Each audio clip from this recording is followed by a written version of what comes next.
Hi. Ako si Maria. 31 years old na ako.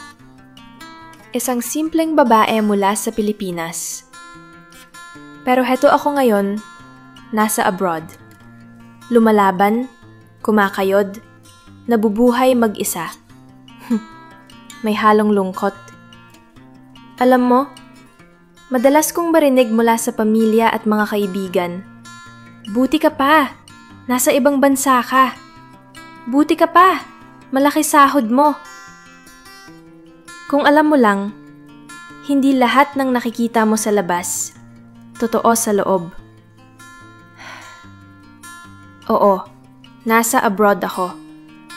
Oo, kumikita ako. Pero ang hindi nyo alam, may kapalit lahat. May luha sa likod ng bawat padala. May pagod sa bawat ngiti ko sa video call. May lungkot sa bawat kwento kong, okay lang ako. Kung alam mo lang, minsan gusto ko ring umuwi. Gusto kong magising sa bahay namin sa probinsya. Gusto kong kumain ng tapsilog sa kanto. Gusto kong marinig yung ingay ng tricycle at sigaw ng mga kapitbahay. Pero hindi pwede. Kasi kailangan kong manatili dito. Para kanino? Para sa pamilya. Minsan, naririnig ko pa yung mga tanong, magkano sahod mo dyan? Parang automatic na lang. Hindi nila tinatanong kung pagod ba ako, kung kumakain ba ako ng maayos, kung may kausap ba ako kapag nalulungkot ako. Ang importante lang, magkano sahod. Kung alam mo lang, minsan, mas mabigat ang tanong kaysa sa trabaho.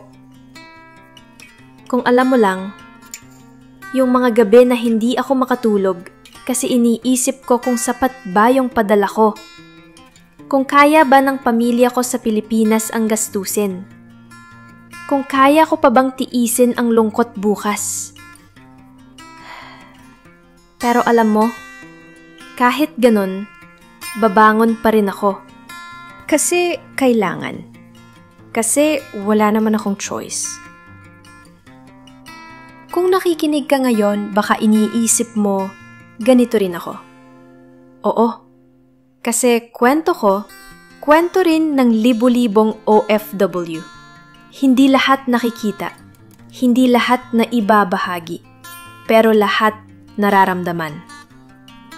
Kung alam mo lang, sa bawat ngiti ko dito, may dasal na sana, bukas, kaya ko pa.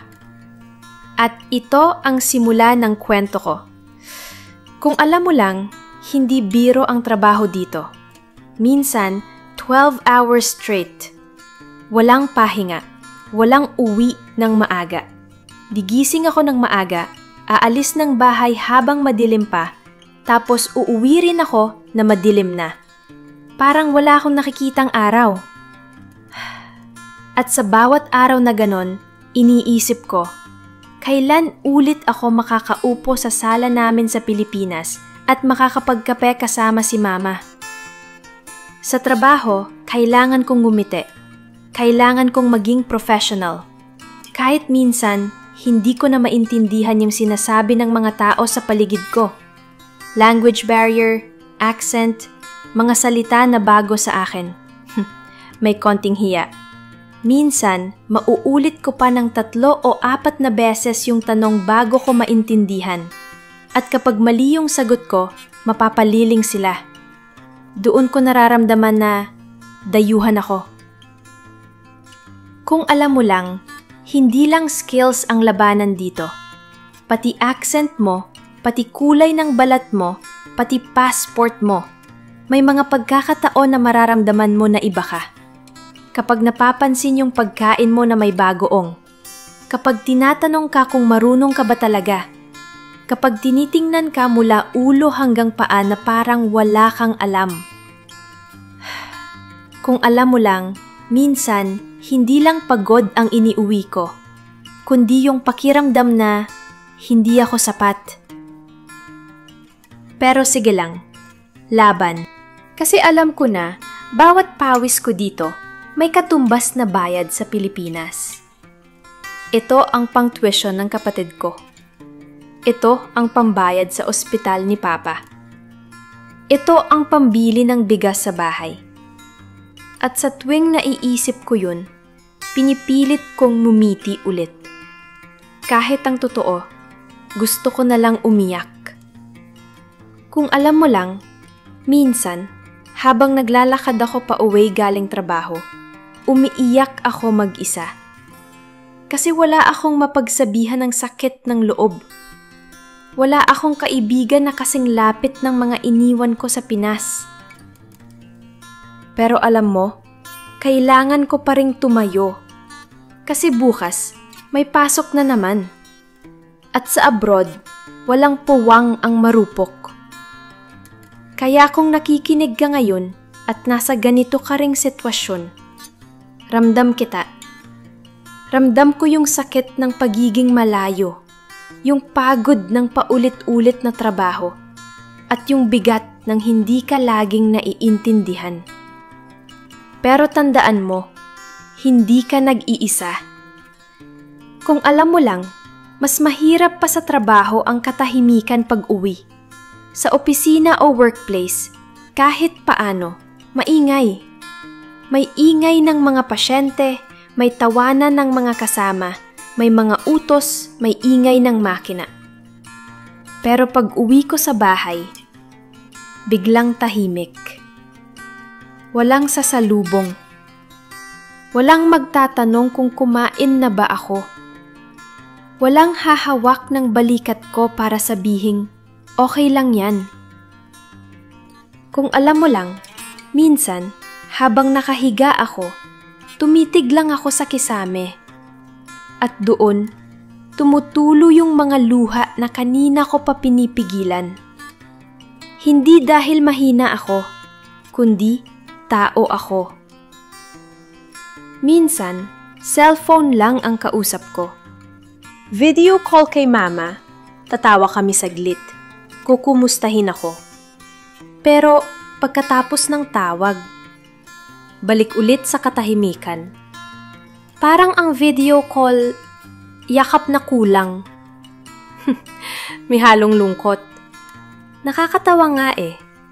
Minsan, kinakausap ko yung sarili ko. Para lang marinig ko yung boses ng tao sa loob ng kwartong to. Kung alam mo lang, yung bigat ng mag-isa sa ibang bansa, yung tipong may sakit ka pero wala kang kayang tawagin, yung gusto mong may makinig sa rant mo, pero puro messenger lang ang hawak mo. At kahit may mga kaibigan ako dito, iba pa rin kapag pamilya mo ang kasama mo. Kung alam mo lang, may mga gabi na gusto ko na lang sumuko. Kasi pagod na ako. Hindi lang katawan ko, kundi puso ko. Pero alam mo, may mga maliliit na bagay na sumasalo sa akin. Yung simpleng tawag ng kapatid ko na excited magkwento ng grades niya. Yung larawan na pinadala ni mama ng ulam namin sa bahay. Yung meme na pinadala ng kaibigan ko para lang patawanin ako. Minsan maliit lang, pero sapat para mapunasan yung luha ko kahit sandali. Kung alam mo lang, ang kalungkutan dito, hindi mo basta-basta nakikita. Hindi mo siya makikita sa mga picture na nakapost sa Facebook. Hindi mo siya maririnig sa tawag. Pero ramdam ko siya gabi-gabi. At sa lahat ng nakikinig, kung ganito rin ang nararamdaman mo, gusto kong sabihin, hindi ka nag-iisa. Oo, mag-isa tayo sa mga kwarto natin. Pero sabay-sabay din tayong lumalaban.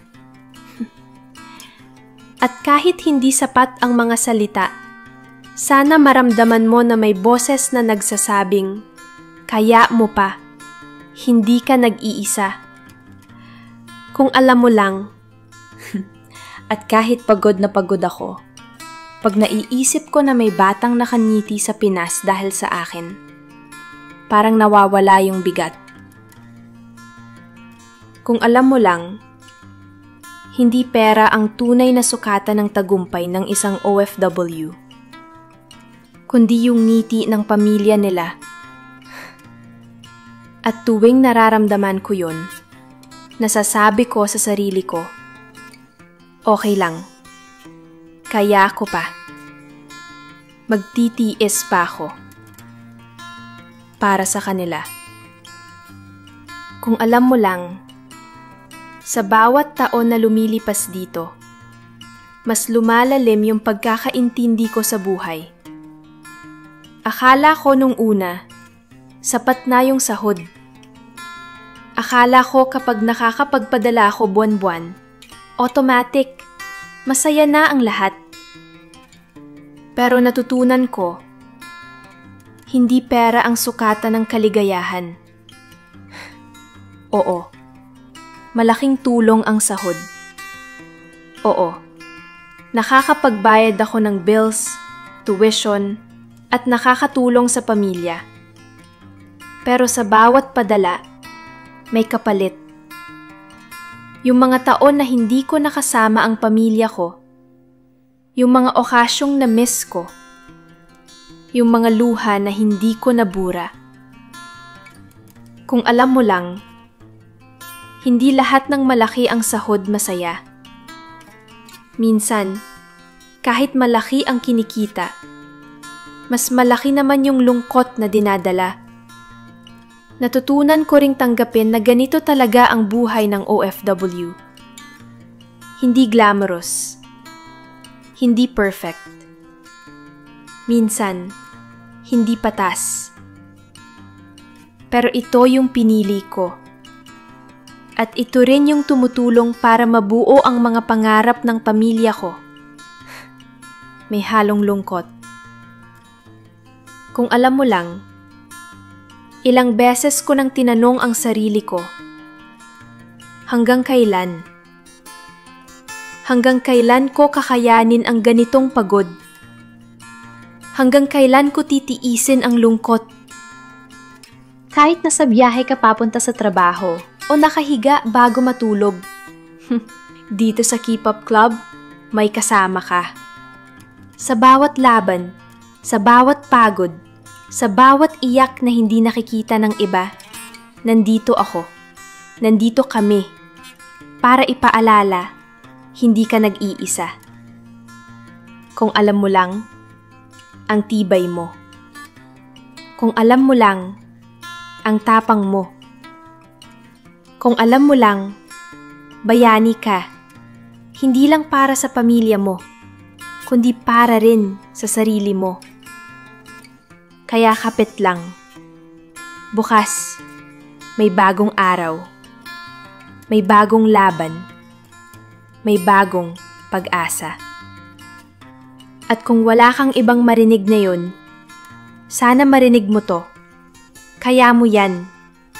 Hindi ka nag-iisa. This is Keep Up Club. Kasama mo sa bawat kwento, sa bawat laban, at sa bawat tahimik na gabi.